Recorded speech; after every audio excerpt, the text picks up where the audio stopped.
in a wind tunnel, also known as.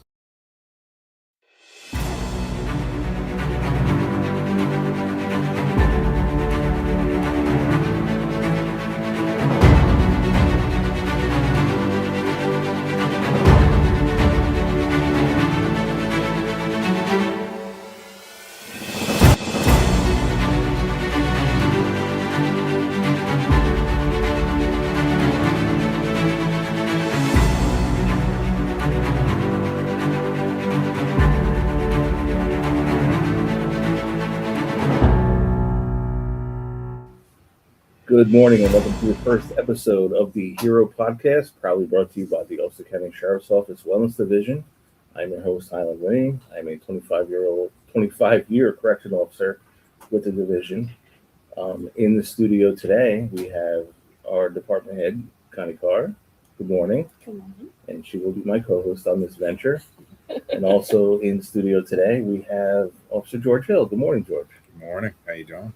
Doing all right. So as we get started, I have to give credit to Paul Uden on Pixabay for our theme music. And George is in today to talk about what the HERO program is. It stands for Helping Every Responder Overcome.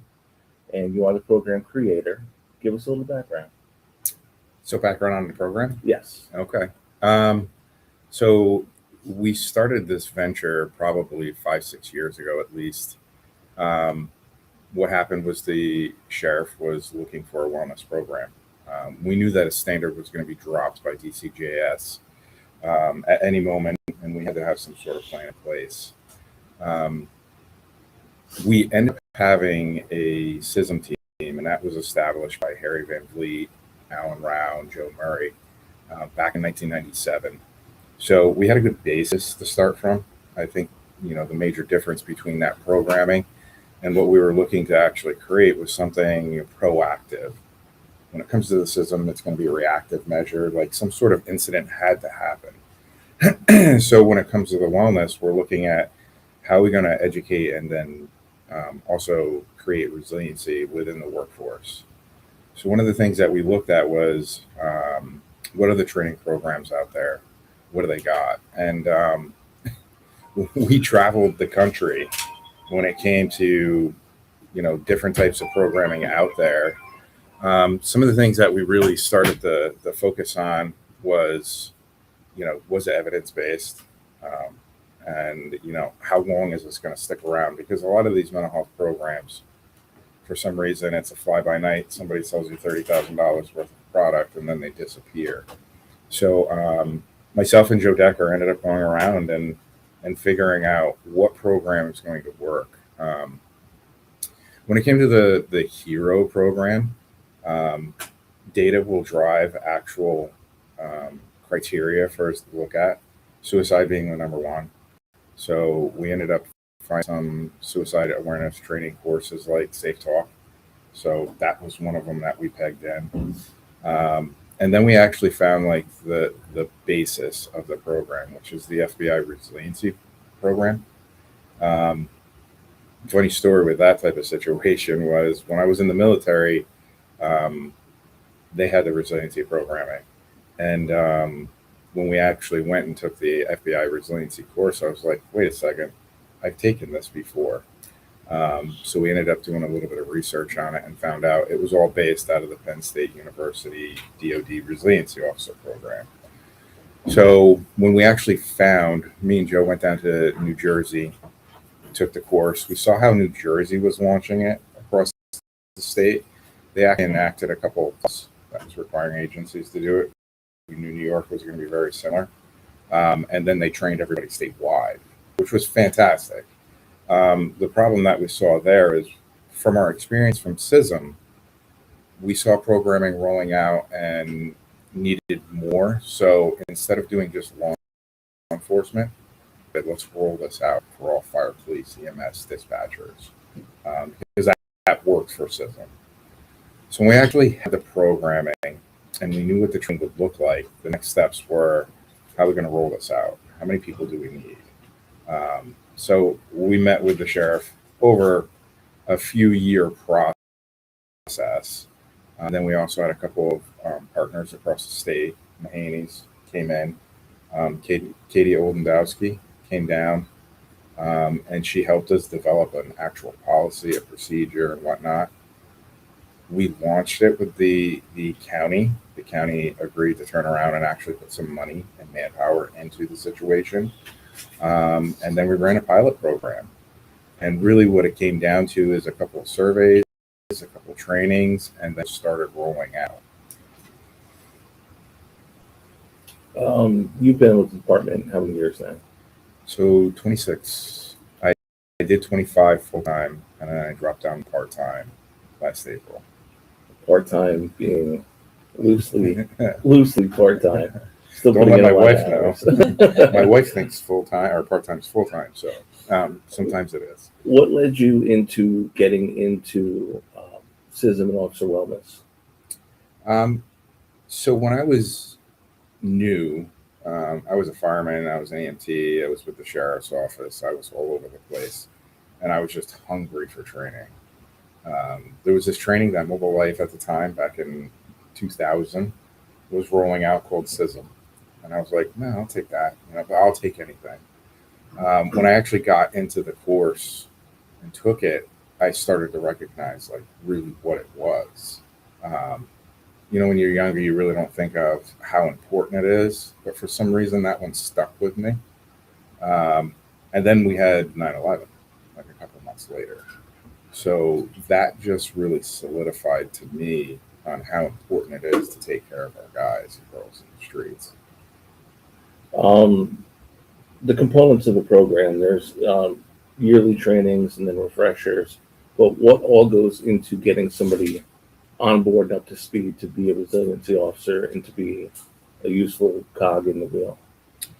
So when we look at the structuring of the HERO program, obviously the person should be selected by their peers. The names kind of filter up to the administration.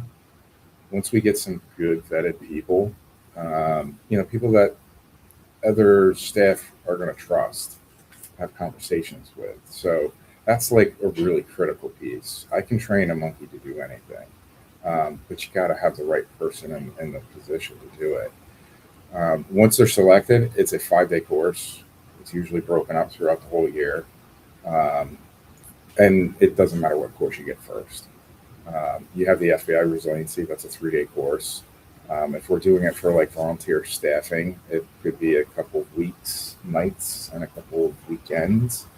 The other components is Safe Talk, which is your suicide awareness training. And then there's another one, which is Safe Talk, Science of Addiction.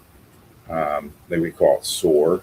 It's usually a half-day course. And what that does is it really breaks down the chemical and electrical physiological background of addiction and what that is and what it looks like, because that's an important component, because when you look at the first responder community, you usually see some sort of compassion fatigue with addiction. So we really like to take it back down to the base of why are people reacting the way they are and acting the way they are on any type of addictive substance. FBI resiliency, science of addiction, Safe Talk is our suicide, and then mental health first aid, which will be broken down into discipline specific for fire EMS.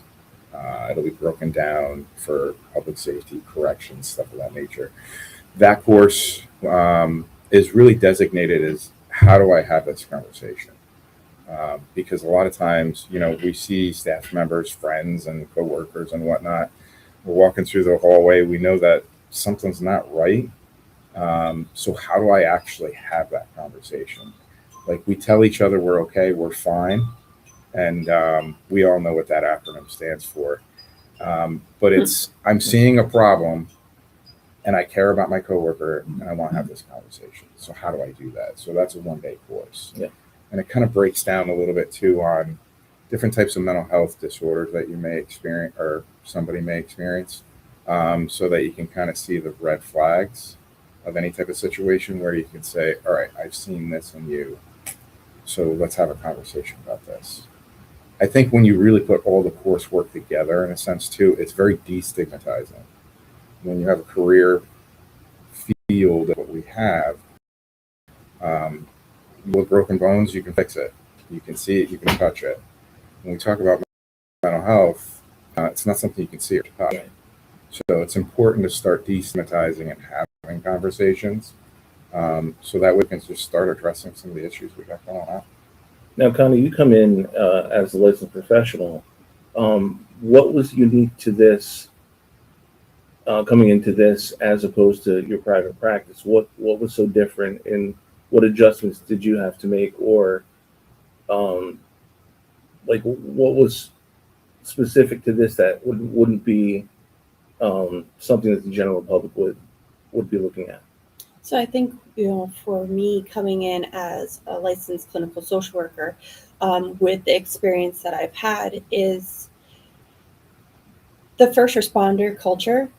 It's very important to know the first responder culture, because it is that I'm fine attitude and just suck it up and go. And I think with the trainings that George was just talking about, it talks about how to work with the first responder community and being able to address the mental health and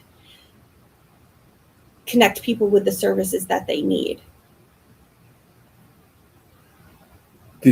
When you stepped in to your role 2 years now?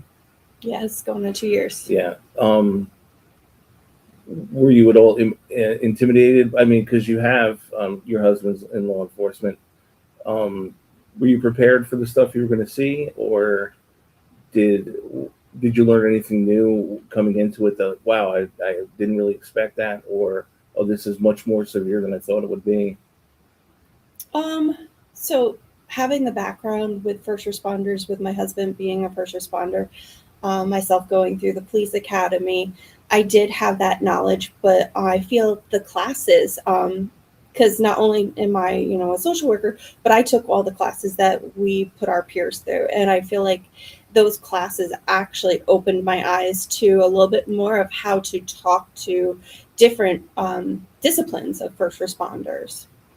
So this part goes out to both of you, and being in law enforcement for 25 years myself, it's always been rub some dirt on it, compartmentalize it, put it in that filing cabinet, never deal with it. And then the stigma that comes with getting the help. Oh, you guys are the hug squad. You guys, but I noticed, being a field training officer, that the younger generation coming in is much more accepting to getting the help that they need. I want you to both speak a little bit on the culture and the changes you guys see happening. Oh yeah, suck it up, Buttercup. You Yeah. know what I mean? I would definitely say that I saw it in my career, teaching in basic academies across all the different fields. Late '90s, early 2000s, it was rub dirt on it and keep moving. We're not having this conversation, And so I have to tell people, if you have a brain, you have mental health. So this is like, mind blowing for a lot of people in a sense. But I'll definitely say in the past 10 years, we've definitely seen a different change when it comes to the academy. I remember that sometimes we teach a basic mental health awareness course at the police academy, and we had a situation where we try to trip them up. We do it with drugs, we do it with mental health, we do it with a couple of different subjects. And we kind of laid out this whole scenario and how that one of the officers is starting to have some issues, and you can see it right away on the scene. And what do we tell them? And suck it up, Buttercup is pretty much what we're going to tell them, right? And it was the first time an academy class was like, no, what are you talking about? So it put me in a position where I was like, oh shoot, like, what's going on here? And then they raised their hands and they were like, just have them talk to a counselor. And it was the first time in my career I've ever heard something of that nature coming out of somebody's mouth in our culture. And, scratching my head and trying to figure out what's going on. One of the students actually told me, well, we've got them in the schools. So we've actually destigmatized the whole generation just by having the opportunity or the exposure of the mental health community in their environment already. And I think if you look at a lot of the diversionary programming with mental health professionals implemented right at the operations level, you're starting to see that destigmatization happening where, you know, a lot of times socially people look at cops and it's just a badge, it's just a gun. Um, we kind of did the same thing with the mental health community and we didn't humanize that person.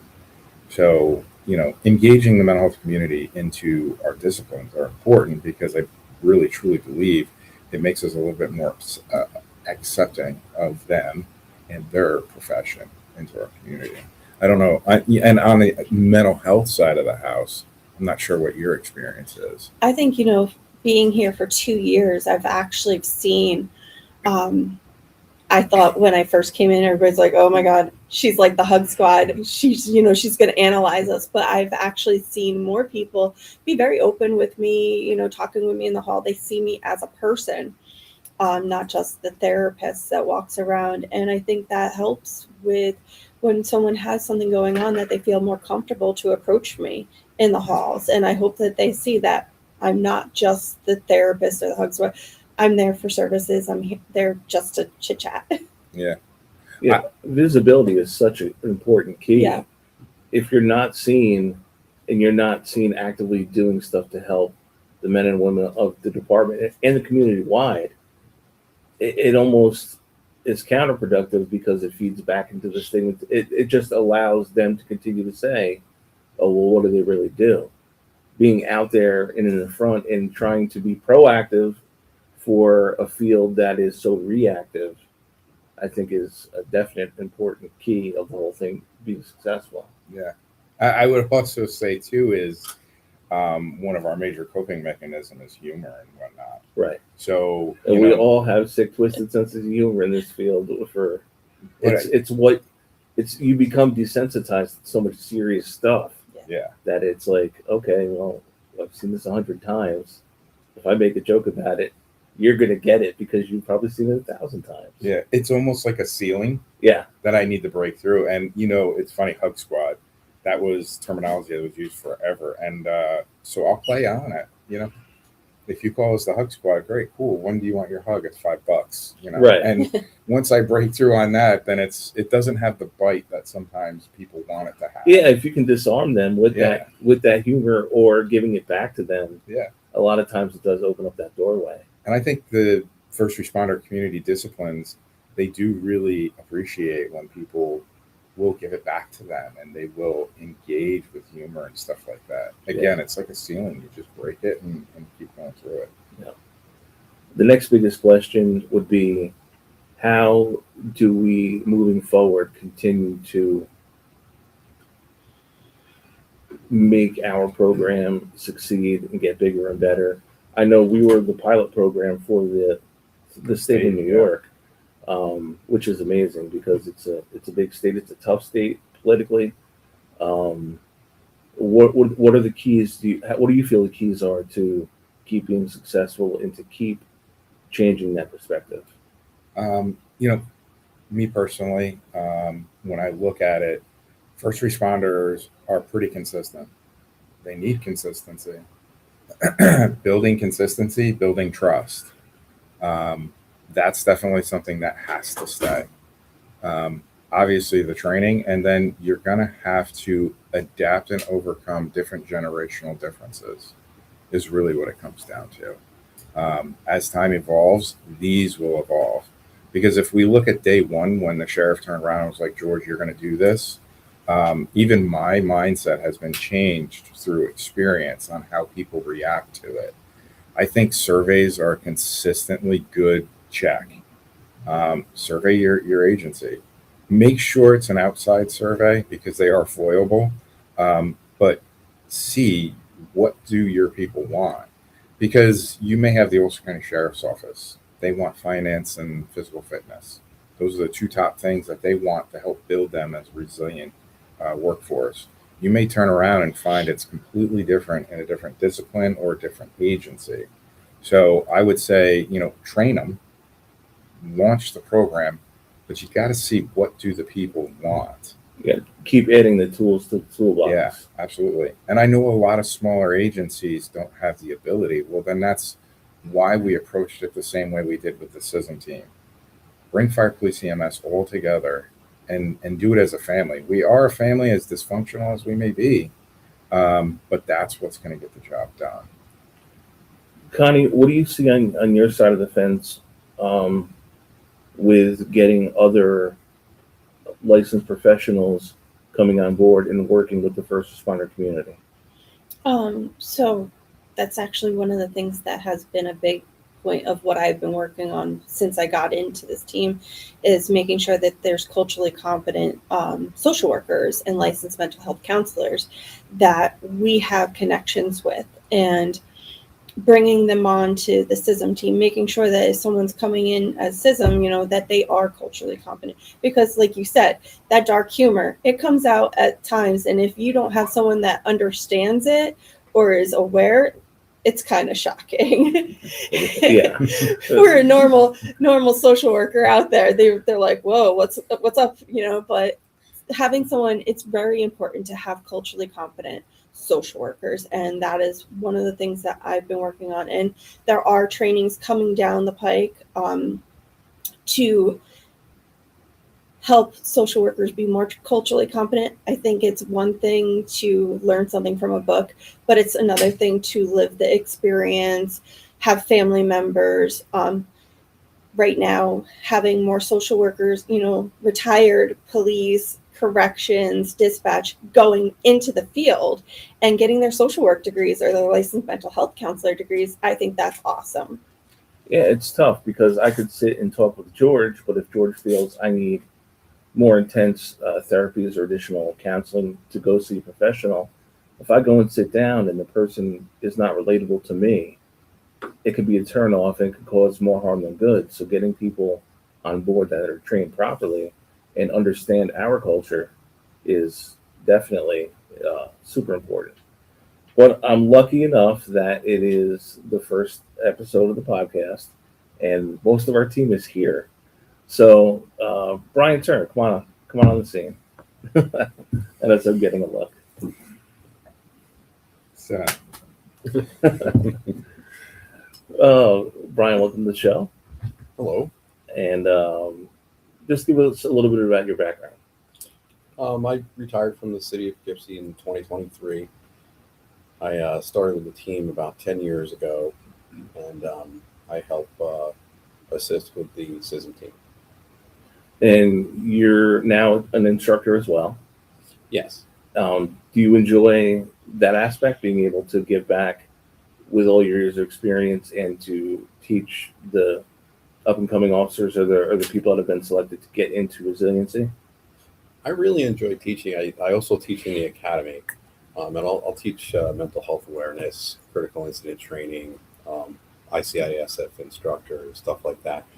But I really enjoy it at the beginning because I've been through most of this stuff. So I've seen a lot, and I think that I can contribute when I instruct to give them some real life scenarios of, hey, I'm a normal guy. I went through this stuff too, and this is how you get through the other side. George, did he just say normal guy? he did. So Relatively. I'll come down so you don't feel Relatively like normal. I'm too tall for you. George has been the kind of like the jack of all trades in our department. He's held so many different positions, but it's been with corrections, with fire, with first responder wellness. You come from a different background. You come from the police world. When you started in Poughkeepsie, from the beginning of your career to the end, how did you experience people? Were they becoming more accepting of officer wellness, or was there a lot of pushback? How did that go for you?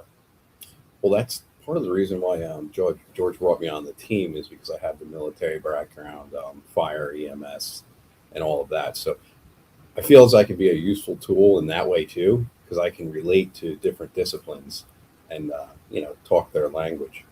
As far as the cultural change, City of Poughkeepsie's a little rough when it comes to dark humor, and you really need to utilize dark humor to get through some of the situations. So you get an even more I don't know, gruff exterior to kind of deal with those situations. Um, some might even say, my wife might even say, a little cold and callous at times. But that's a defense mechanism that we have to use to get through that. Yeah, I think there's a fine line you walk about having to sometimes maybe get into an uncomfortable situation to get to the comfortable situation where somebody's willing to open up to you. And cops see, I mean, yeah, being on the road and then being in the jail are two different things, but it's just an environment of negativity. And negativity breeds negativity. So getting people to reverse that mindset and be willing to accept the help is tough, but so important. Yeah, absolutely. We have another member of the team. I like to call him the legend, Mr. Pat Carroll. Come on down. Pat is so modest for the amount of life experience and trainings, and was at the beginning of setting this up with George and with one of my mentors, Lieutenant Joseph Decker. Pat, you got in early on with the Oracle program. Correct. What I know what drove you to this, but why is it so important to you? Oh, geez. Back then, I had lost a child to overdose. So for me personally, it was a challenge. I didn't want any other parent to go through the pain and suffering that we went through. The big challenges was the stigma. People just weren't buying substance use disorder. Pretty much it was, hey, listen, let them die. It was a lot of that. It was a lot of hurtful things. Even during the trainings, we did a lot of trainings. George actually pushed me through some of the trainings. Learning more about the rehab process, about the addiction process was really useful. I dedicated my life to it. It was a really rewarding program, and still I follow it. And I found whenever I have the opportunity to assist them, I'm more than happy to. It's a program that's needed. It works. Sheriff got the Innovative Award, I believe, and a couple of other awards right in the beginning. So, yeah, that's come a long way. We started with just 4 of us, I believe. It was George, myself, Will Pressman, who was gone, and John Gallo. So that program really worked out. I don't know how many people we got now. You must have about 30. Feels like it. Yeah. It's good that we're able to have it work for a department that is so willing to give us the resources that we need. Throughout all your trainings, you've been all over the state and you've met a lot of people. What's the general consensus of officer wellness? I mean, how many people have you met that are on board and wanting to push this program? Actually, I was really excited towards the end. After I retired, I was still involved with Oracle. And then when George got this wellness program coming up, I said, this is the next big thing. I could see it coming from left field. It was so innovative. There was another person that inspired me, Matt Griffin, and he came from the same thing, the world of drugs. He was a detective. And I contacted him a few times, and he said, mental health and wellness is where it's at, Pat. And I said, geez, I respect this guy so much. He went on to write a book, which was a bestseller. He has a lot of different programs where he speaks at. I've been to 2 of them. So I seen that, and I could see how mental health, substance use disorder, hand in hand. If we can control one, we can grab a handle on the other. And most of the times, that's what I've seen from my experience. Something drove that person to the substance use disorder, or it was mentally involved somehow. We need to take better care of our people, even our people in law enforcement in the first responder community. Excuse me. We just ignored them. I've had some situations personally coming up where I was given ill advice, going through some very difficult times, and made me feel like don't trust the Hug Squad. And I have no problem bringing that out. I've brought that out many times before. I've gotten some really queer looks for saying it, but it's the truth, and I have no problem saying it. We don't have that no more. We don't have that. If you do this,